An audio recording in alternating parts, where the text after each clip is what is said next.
All right, Adam, you've just arrived back in Australia after a few weeks in Israel. The last time you were there was in the months after the October 7 attack. What's changed? Well, the big change has been the war in the north. So Israel has gone from a nation that really felt like it was under attack, under siege, to one where there's a sense I felt from pretty much every Israeli I spoke to that finally the ball is back in their court, that they are taking on the real threat to Israel, which never was Hamas, the existential threat. It's Iran and Hezbollah in the north.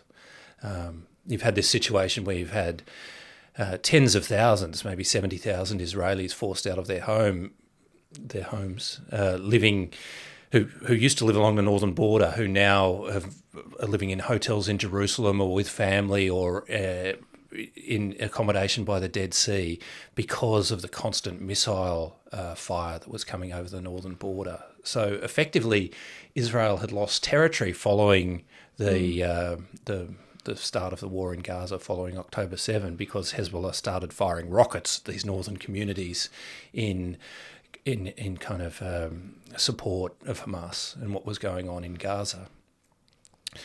And Israelis felt that they needed to do something about it, and finally, in the last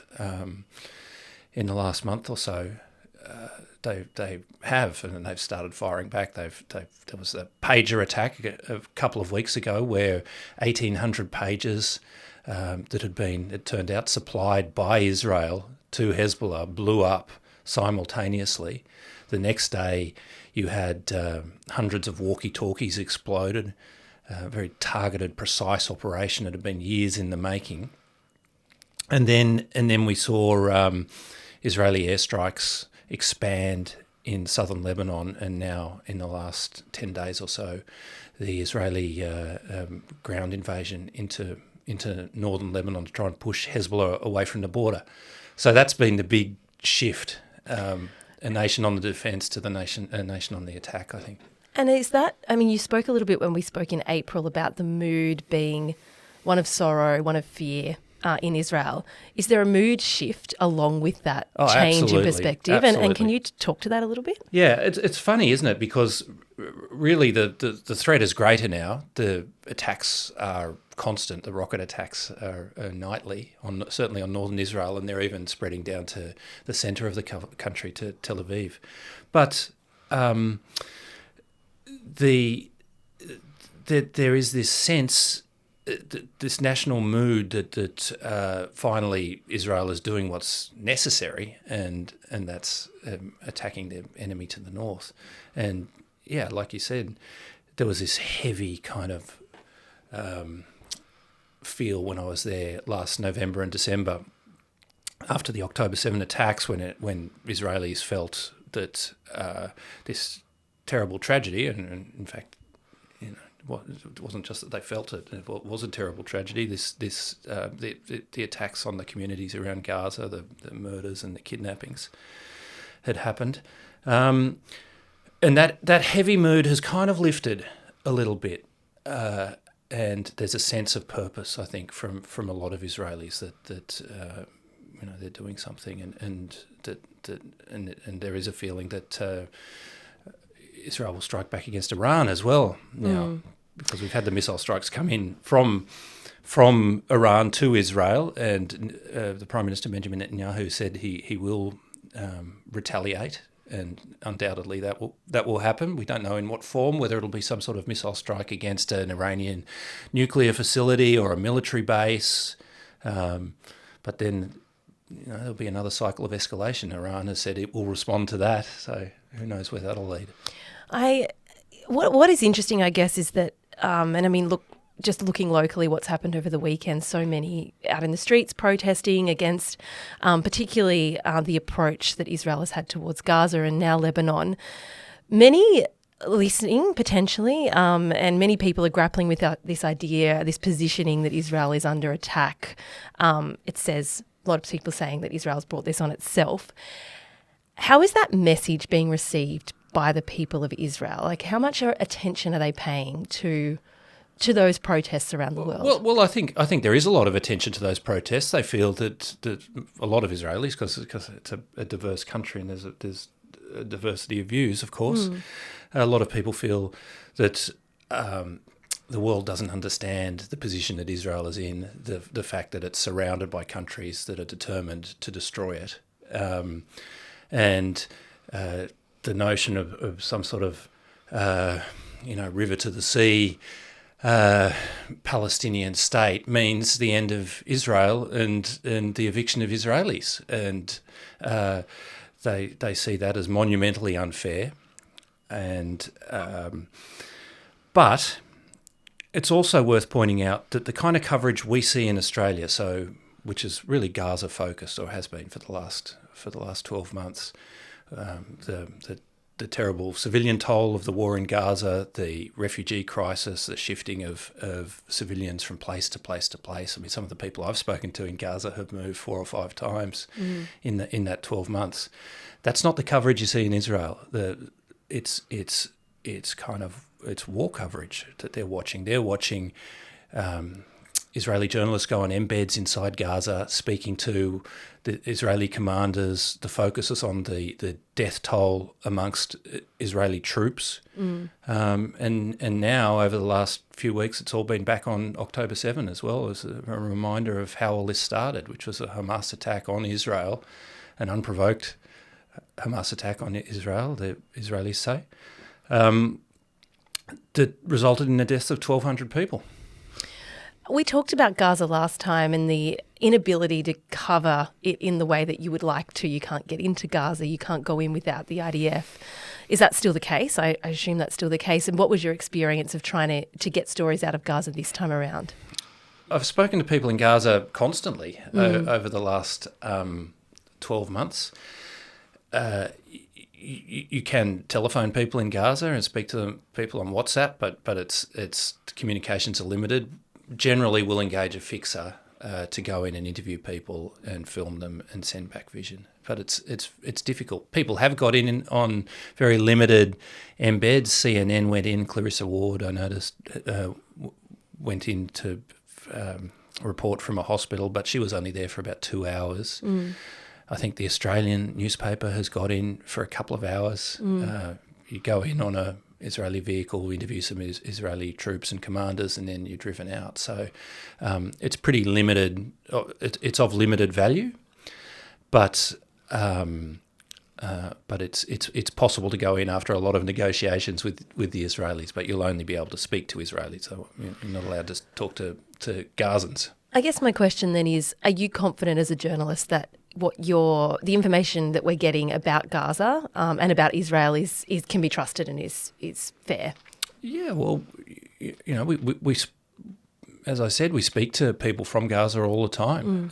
You get their stories. It's not the same as being able to go in and tell them yourself. You're relying on locals and their contact networks to go and find people. But if if I request a story, I say, can you get into a refugee camp, find a family who've moved a couple of times, interview them, film them going and getting water, follow them for a day or so we know what their life is like. You'll get that material, so it's possible to get get that information out.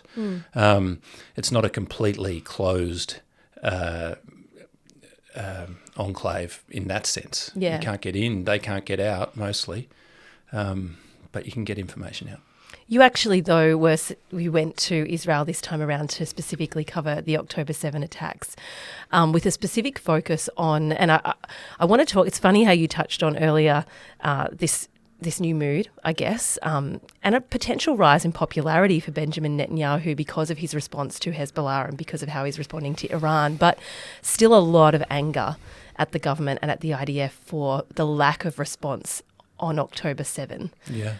Tell me about the experience of talking to people who lived in those kibbutzes during that day. We talked about it in April. There was no answers. It appears there's still no answers as to why the IDF wasn't able to help them more quickly. Yeah, well, the IDF, says it's in the process of conducting a bunch of inquiries into the attacks all around Gaza. But just one has been released, and it's like a 6-page summary, really, of what happened in kibbutz Beirut, which is a community of about 1,200 people, about 4 kilometres from Gaza. The people who live in those kibbutzes and those border communities are desperate to tell their stories and talk about what happened to them, because they feel like their stories have been forgotten by the world as the war in Gaza has continued and kind of overwhelmed things, and now the war in the north. So when I was there, it's such a big story, and so many devastating things happened that day that it was important, I think, to have a bit of focus. So we focused on Beirut and what went on there. So we stayed in Tel Aviv and went down every day to survivors and got them to tell us what happened to them. They're happy to talk, open, but most people are deeply traumatised. I mean, 101 people were killed in Beirut that day, 30 people were kidnapped, and about 35 soldiers were killed in the community trying to kick out Hamas. But they feel absolutely let down by the Israeli military, because they were there. The first attackers came into the kibbutz at 6:30 in the morning, and the military didn't come in force until about 12 hours later, and that is astonishing in a nation where the Israeli military was always seen as this powerful, reliable force that would protect people in case of attack. And they just didn't that day. They were completely overwhelmed. Communications broke down. All these bizarre things happened, like roadblocks stopping troops from getting in. Everyone gathered at nearby points, but private civilians, were able to get in and out and rescue people. So I went and met a guy called Israel Ziv, who's a former Israeli general, and he was, on the morning of October 7, he was riding his mountain bike in the hills outside Tel Aviv. He's in his early 60s, a barrel-chested, fit guy. Yeah. And so he pretty matter of fact from the report. Yeah. Well, he got a phone call saying, "Have you seen what's going on?" Because the Israeli media was covering it from the first moments, and all those WhatsApp videos of what were going on were being shared, Facebook videos, live streams. So Israel knew what was going on, the civilians. So Israel Ziv got this phone call. He said, "I've never pedalled so fast in my life," as he rode back to his house, went home, put on his military uniform, which he kept in his cupboard, even though he's a retired general. He's not an active soldier, strapped on his pistol and drove down in his white Audi the 90 minutes on these empty Saturday morning highways, because it was a public, not just the Shabbat morning in Israel, which is quiet anyway, but it was also the Rosh Hashanah holiday, the end of a 3-day holiday period. So there was nobody on the road. So he roared down and pretty much drove straight into some Hamas ambushes on this Highway 232 that runs past all of these kibbutzes. And tells this incredible story of basically fighting his way into the Nova Music Festival site, which is where 364 Israelis were killed, not just Israelis as well, people from all around the world, and Israeli Arabs and Palestinians who were working there were also killed. And so he was one of the first people who got there. The military wasn't there.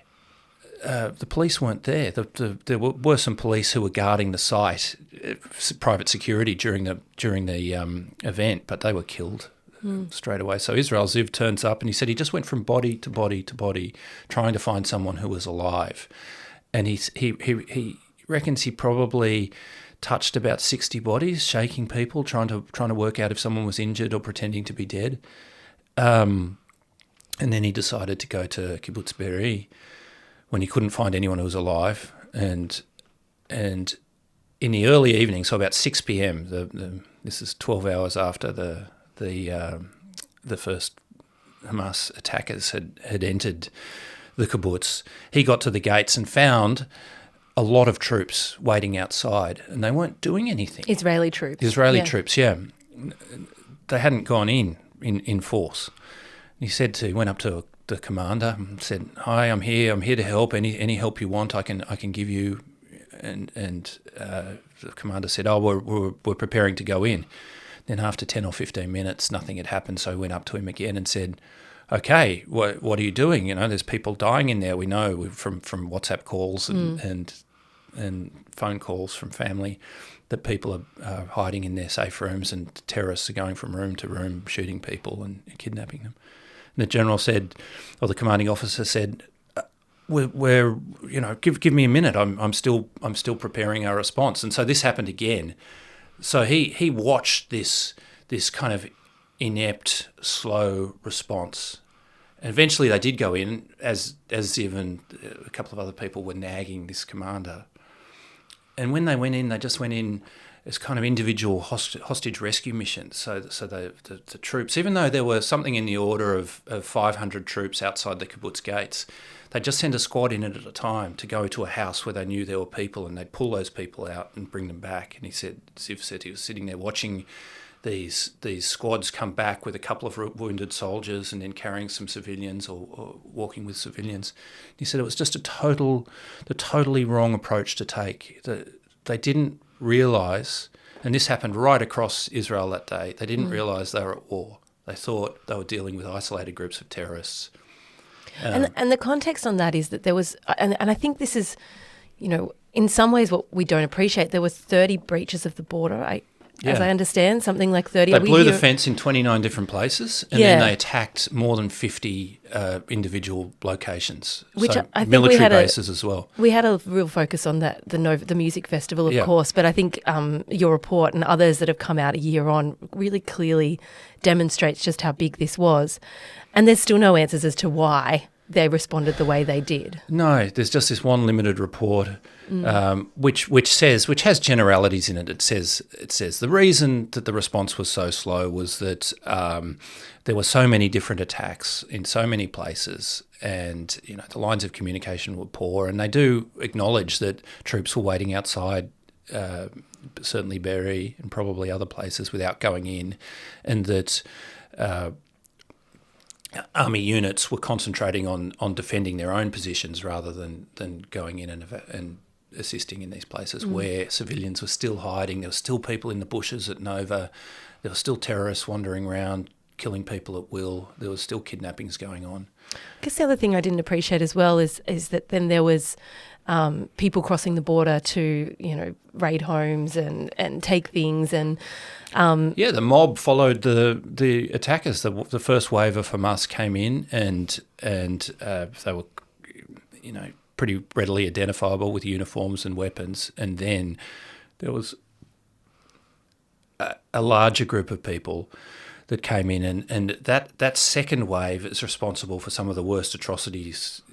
People listening might have seen some of those videos of Asian farm workers being killed with hoes, with rakes and things like that. That wasn't the first wave of attackers. That was the unarmed civilians who followed in. And that was raised over and over again by Israelis, a lot of whom have, let's say, little sympathy for what's going on in Gaza, or limited sympathy. And I think a lot of that stems from the fact that there was a broad group of civilians who came in and looted and murdered and, we believe also sexually assaulted people as well. What was the relationship between those on the border of Gaza and Israel like before October 7? Well, mixed. There were some people, like a woman I spoke with, Nilibar Sinai, who said that she thought that Israelis who had, kind of sympathetic relationships with Gazans and Palestinians were naive. But these communities, the nature of the communities close to Gaza, it's kind of left-wing Israelis. These are the kibbutzes, especially there. like they're socialists. It's communal living where if you have a job outside of the community, you're expected your income goes into a pool. It's and kind of communism in action in the way that it was supposed to be. That's right. Yeah, agrarian socialism. Yeah, and so you have people. You don't get your far right residents living in these places. They're left wing Israelis, and so you had lots of people like Vivian Silva, who was one of the best known people who was killed early on, who'd go into Gaza and assist people there. And as the relationship deteriorated from 2006 onwards between Gaza and Israel, Palestine and Israel, they would do things like go to the border, collect Israelis who needed collect Palestinians who needed medical care, and drive them to Israeli hospitals. So there was this connection between the people who lived in that community and Palestinians. They had, if not friendships, certainly good relationships with many Palestinians. And you saw that in some of those videos, some of the hostage videos and things that were being recorded on October 7, people saying, I have Palestinian friends. I don't kill me. Don't capture me. I've helped people here, and that didn't help them at all. So, what you've described, I guess, just to zoom out a little bit, is a lot of people very angry at the government for that day and what happened on that day. Can they separate that, I guess, break of trust, because they did have a lot of trust that and you see that in some of the way that they talk about, well, we just expected the military would come, like they'll come and save us, and then hours passed and they didn't. Do they still have any trust in the government to protect them? And I'm thinking about, can the Iron Dome stand up? Do they believe that's the case? Is there a breaking of that trust? Well, there's certainly there's two separate breaches of trust, I suppose. There's the government on one hand and the military, and the military is always seen as independent of the government, and they're certainly in those left wing communities that people there don't like Benjamin Netanyahu, never have, certainly didn't like the way the Israeli government was what Israel's leadership was becoming, this kind of these alliances between Netanyahu and extremists in Israel, the far right, the equivalent of Pauline Hanson here in Australia or worse, who was in the cabinet. You have kind of pro-settler, extreme Zionists, which is probably not the appropriate word to use, but extremists who want Israelis to live in the West Bank, who are pushing that kind of expansion of settlements, who are now inside the government. The police minister, the finance minister are as far right as you can possibly go, and so there's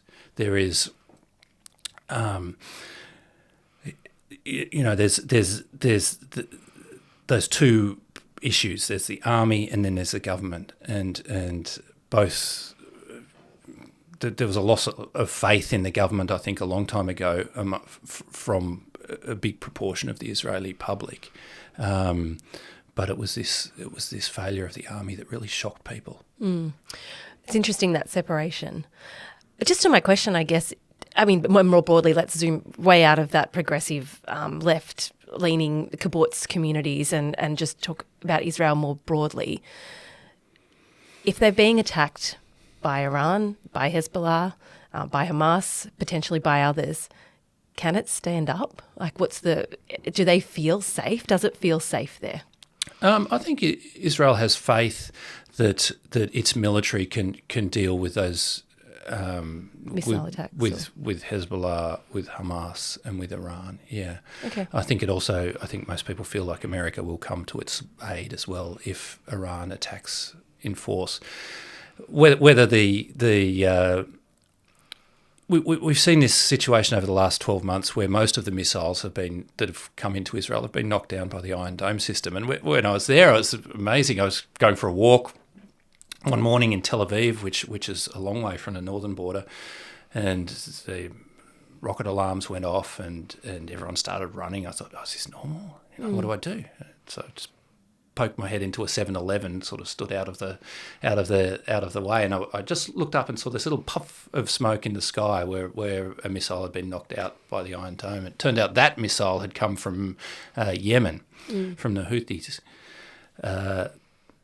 But then we had this attack the other night where we had 180 missiles come over, and that in places overwhelmed the Iron Dome system. So there were about 20 rockets that were targeting a particular Israeli military base, and a lot of those got through.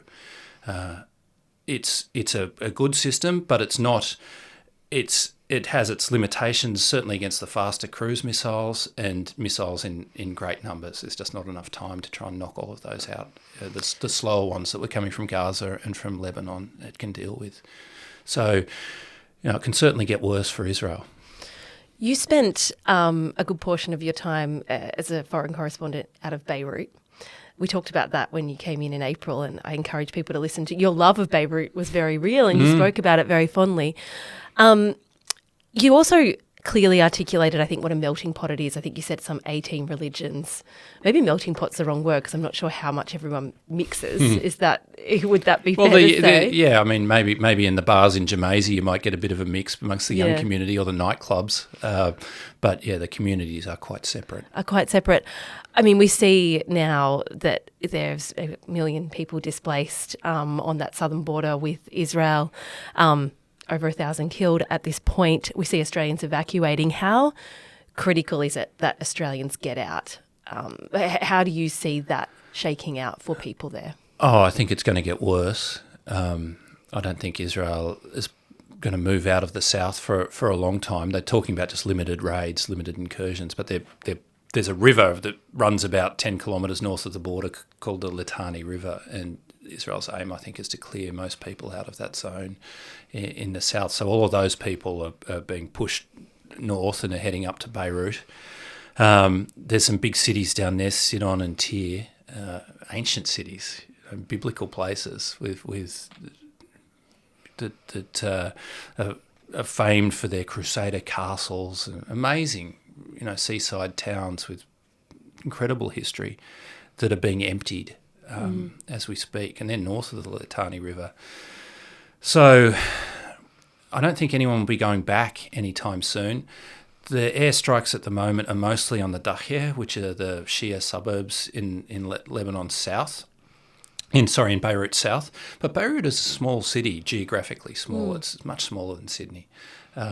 So the airport is about 4 or 5 kilometres south of the city centre. Or maybe it's slightly further than that. And between the airport and the city centre is the Dahir, which are these Hezbollah-controlled areas where Hassan Nasrallah was killed in an airstrike early on, the leader of Hezbollah, and we're now getting nightly strikes. But some of the airstrikes are hitting suburbs much closer in, the Kola and suburbs that are a stone's throw from the heart of town. What is your experience of Hezbollah, having reported out of there for 3 or 4 years? They hold many seats in Parliament, I think less so than they did when you were based there, but they still are a very big, powerful force in Lebanon. Can you explain Hezbollah to us? Well, Hezbollah and its allies control more than half of the seats in the Lebanese Parliament, but the concept of Lebanon as an effective state, an effective government, it doesn't really exist. The real power there is Hezbollah, and you can say that there is a Lebanese army and a Lebanese police force, but they're very ineffective. And if there's sort of a couple of old rusting tanks, and I think they have one plane, the Lebanese Air Force, a couple of helicopters that are forever out of service, and I think they were making money by giving tourist rides when I was there. So the effective military force is Hezbollah. There are some Christian militias as well, and during the Civil War, the Christians and the Druze communities and the Shias and the Sunnis were all fighting each other. So each community is protected by its own militias if it came down to it. But Hezbollah is a Iranian-backed, Iranian-funded political and military organisation. It runs hospitals, it runs schools, charities. I read. Yeah, it controls certainly the south of Beirut and the south of the country. Nothing happens in those places without Hezbollah's approval. You'd be very foolish to go in and try and do something that was against Hezbollah's interests. Those southern suburbs are controlled by Hezbollah. You need permission to go into them. If you pulled out a camera, you get people coming up to you within a minute or two with pistols in their waistbands. If you wanted to go south and film, you had to have layers of permission. One from the Israeli military, from the Lebanese military, and then as you move further south from Hezbollah itself. So the concept of freedom in the way that we know it is not something that exists in that part of the world. And I think that brings me to, we've seen people here in Australia disagreeing with the label of terrorist organisation for Hezbollah. We've seen the flying of those flags minimally, but it's happened. Even just watching people interviewed as part of the protest on the weekend. It's certainly a terrorist organisation. I think, what would you say to that? And I guess, did you expect that from people who live in Australia? You only have to look at what they've done over the last year, which is firing unguided rockets into civilian communities. And, you can make arguments about whatever it is that Israel's doing and the labels you want to give it, but Hezbollah is certainly a terrorist organisation.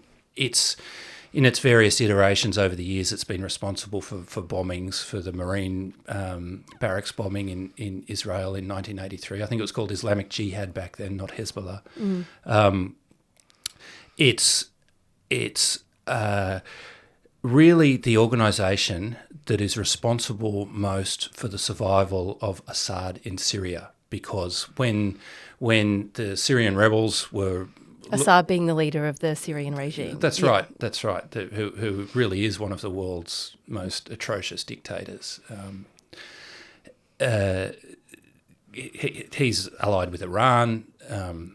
When the Syrian civil war was going on, it was Hezbollah that saved Assad and ended the kind of the Arab Spring in Syria anyway. Mm-hmm.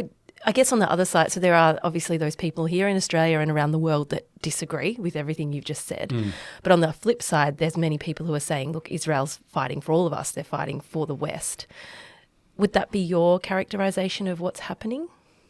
Look, I think it, I certainly understand. I suppose my sympathy lies with the civilians from both communities, from the people of northern Israel, the people of Gaza, the people of the kibbutzes who live on the border with Gaza, the people of southern Lebanon. They're the victims of this, terrible situation in the Middle East that's been going on now for not just since 1948, but since really the time of Jesus and the destruction of the Second Temple by the Romans in it's AD 60. But Israel is threatened by its neighbours. Groups like Hezbollah and Hamas want to wipe it out, and they don't really care what happens to the Israelis. They just don't want them there. Israel is a functioning democracy. It's functioned at sometimes better than others. There's a reason why Western nations are allied with Israel and not Hezbollah and Hamas. I guess that brings me to my final question for you was, a lot of what we see in the news is two sides in absolute disagreement with each other, whether that be Hamas versus Israel or Iran versus, whatever the two sides are, just complete disagreement, complete inability to understand the other's point of view. But are you saying that most people sit somewhere in the middle, sort of horrified by it all, understanding the grey areas? If we're talking about people in the Middle East, some Israelis, many Israelis certainly have great sympathy for what's happening to the Palestinians in Gaza. Some Israelis don't at all. They think they've brought it onto them for themselves by supporting a group like Hamas, even though many Palestinians would say they have no choice. They're just trying to get on with their lives. Do you think the majority still hope it can be resolved peacefully, or is that a completely naive position to take at this point? Look, I don't know what the prospects are of the thing that everybody says and has been saying since 1948 is the only solution for Israel has been a two-state solution. It's very difficult to see how two states, a separate Israel and a separate Palestine, would actually happen. So you get this. It's really a cliche now. The only solution is a two-state solution. But there are now 500,000 Israeli settlers in the West Bank. Just removing, I think, less than 10,000, maybe 6,000 settlers from Gaza back in the early 2000s was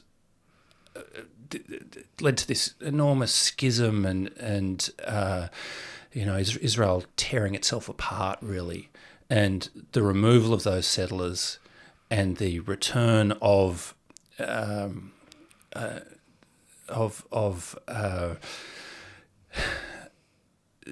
sort of power to Palestinians and elections in Gaza led to the rise of Hamas and the situation that we're seeing now. It's very difficult to imagine a situation where Israel allows or pushes its settlers out of the West Bank to allow the creation of a Palestinian state. I think you're much more likely to see, a very complex web of enclaves and military roads and limited autonomy by the Palestinian Authority. It's incredibly complicated, and as Benjamin Netanyahu and his right-wing cronies encourage more and more settlers to move into the West Bank, a two-state solution is less and less likely.